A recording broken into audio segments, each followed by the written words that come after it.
Double C tuning is known as a soft, ethereal, beautiful tuning on the banjo, but today we are going to turn it gritty and bluesy. Welcome to Banjo Quest.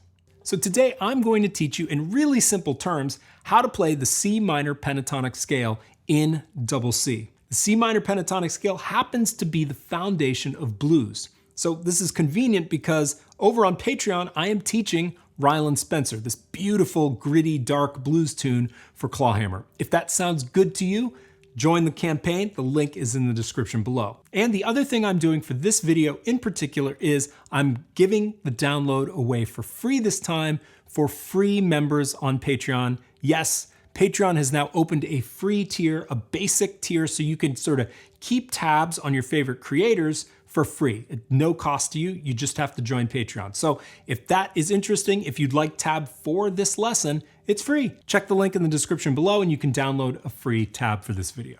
Now, scales are not talked a lot about in the banjo world. Kind of strange that we don't talk about it. We're really tuned focus. But the deeper I go into the clawhammer universe, the more I realize that the underpinnings of the tunes actually are more important than the tunes themselves, at least for my brain. I like to know how things work. I like to be able to take them apart and put them together in different ways. And so knowing my scales and chords really enables me to create variations and my own unique spin on these old tunes. So that's what we're doing today. We're learning the basic framework that underpins a famous tune, Ryland Spencer. We're going to learn this frontwards, backwards. We're going to get it under our fingers. More important, we're going to learn what a pentatonic, a minor pentatonic scale sounds like, so we're better able to express ourselves and find the notes that work within this tune. Now, the way I think about a pentatonic scale is, first of all, it's 5 notes. Pent means 5. And the neat thing about this is that it has parent scales. So this simple 5-note scale is derived from a 7-note scale, the C minor scale, which is derived from our 12-note scale, which is the chromatic scale. And the chromatic scale is sort of the most basic, all notes on the table scale that we have in Western music. So you can think of this pentatonic scale as a distillation of a couple layers of scales, so it's part of a C minor scale. Don't worry about that if that's confusing. Let's just focus on the 5 notes that are in question. And I'm going to put this up on the screen. I'm building a map of the fretboard. This is an example of what's to come over on Banjo Quest specifically.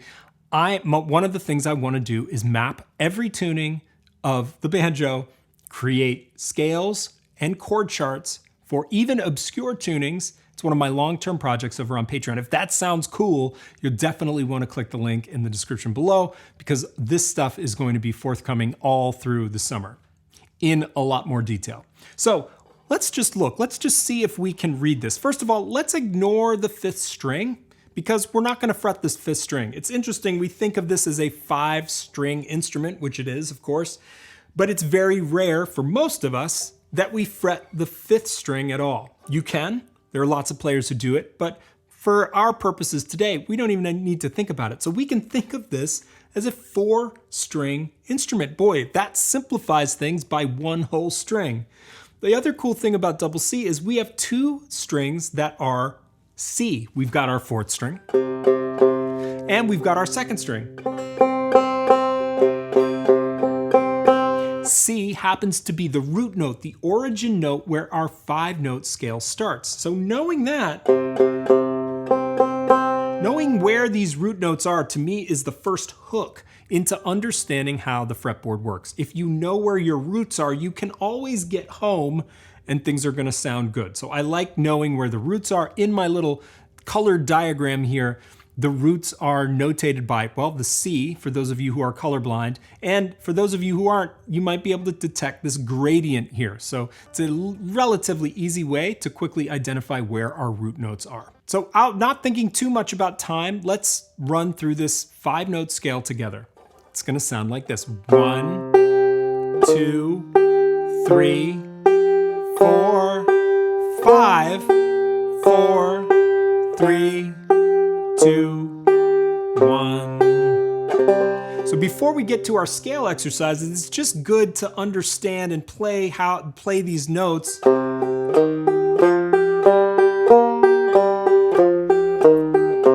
and get a sense for how they sound together. 1, 2, 3, 4, 5, 4, 3, 2, 1.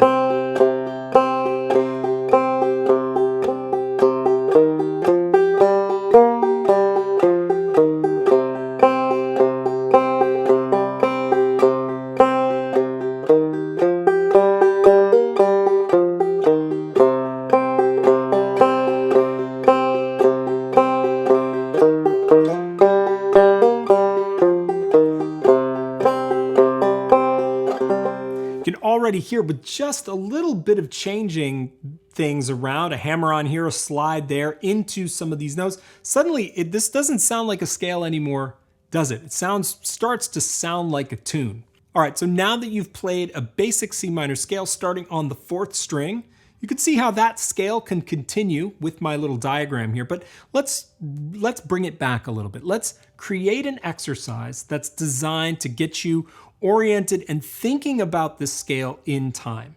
So that's where the tab comes in. I'm going to play it nice and slow. Join me. 1, 2, 3, 4.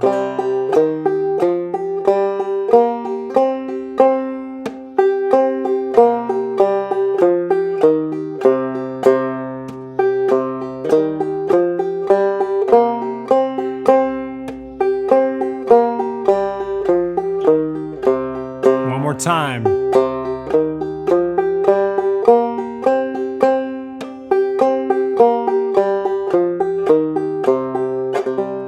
Now this is awesome for beginners because you're killing multiple birds with one stone. You're playing the double thumbing pattern, which lies at the foundation of all of clawhammer, right? Downstroke answered by a sounded upstroke on the 5th string. So getting that kind of in your right hand mechanics, just burning that in and getting it to be muscle memory is a great sort of bonus skill that you're building when you're working these scales. So don't neglect the engine, don't neglect that striking hand. Big, nice throws with a nice solid 5th string that can help you develop those right hand mechanics.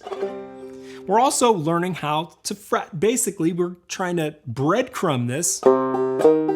So on these big intervals, I'm using my index finger, index, ring, and look at what I'm doing. I'm keeping that index finger down as I go up to the 5th fret on the 4th string. This is what I call breadcrumbing. I'm leaving a breadcrumb trail.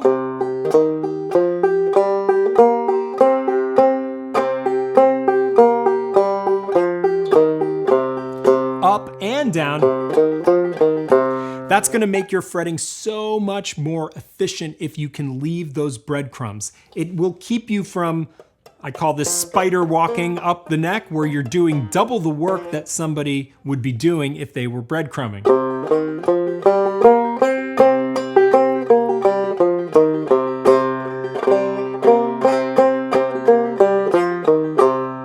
So this is teaching you right hand mechanics. This is teaching you breadcrumbing rules. It's also showing you the map for the C minor pentatonic scale. That's 3 birds with 1 stone.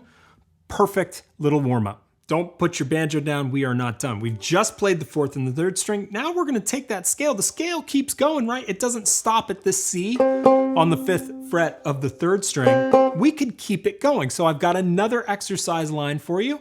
And we're going to keep this going up into a higher C. Check this out. Here it goes.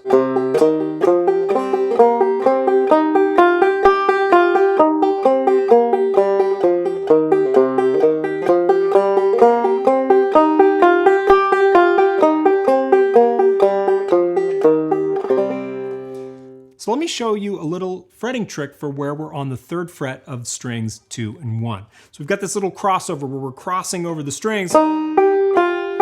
Sure, we could fret those individually and use the 5th string note to cover the movement of our fretting hand, as we often do for clawhammer banjo, but there is a little trick you could do. Instead of moving individually there, it's a lot of work.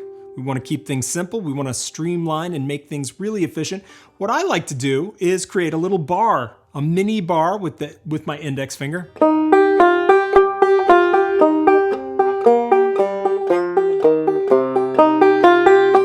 You could play that high note with your little finger or with your ring finger. Doesn't really matter unless you're going really fast. If I was going real fast, I'd probably use the little finger. So that little bar is cool. Not only are you getting to practice a bar chord, a mini bar chord, but you're also stepping into a non-linear phrasing. What does that mean? Well, linear phrasing is one note at a time. So this tends to be the dominant way that we phrase things in traditional clawhammer. Each note is happening on its own. They're touching or maybe overlapping a little bit, but they're not getting stacked. Here we're creating this little dyad, this little double stop, a little chord. And because of that bar, because we're not letting off for the next subsequent note, those two notes get to ring together and create this really beautiful tension-filled dyad. Now, maybe you would want that linear. Well, you fret it individually.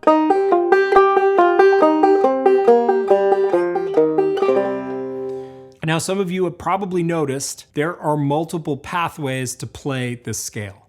It doesn't have to be done in this exact pattern. You could go and play the twin notes here at the 5th fret.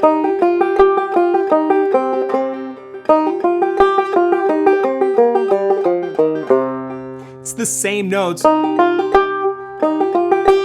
How do you know which ones to use? You use the ones you want to use, but it's nice to know that there are multiple pathways through this scale. It's not just one pattern that works. We also have open strings that can change the pathway of the scale as well. So for example, if I don't want to do 0, 3, 5, 0, 3, 5, we know with my little chart here that that 5th fret 3rd string is a C, but so is the open 2nd string. Those are unisons, means the same pitch. So I could go 0, 3, 5, 0, 3, 2, open 2. And then that creates a more efficient fretting style, which may be really useful. So knowing where those root notes, where you can end your scale is really handy for finding different roots and pathways through the scale. This is just the tip of the iceberg of what we're going to be doing for this module this month over on Patreon. I do hope you check it out in the link in the description below. I'm really excited to begin my mapping project of all of the tunings of banjo. It's going to be a lot of fun. It's going to be a lot of work, but I think it will really pay off and allow a true visualization of even obscure tunings in clawhammer banjo. So if you're interested in that, check the description below, and I will see you next time on Banjo Quest.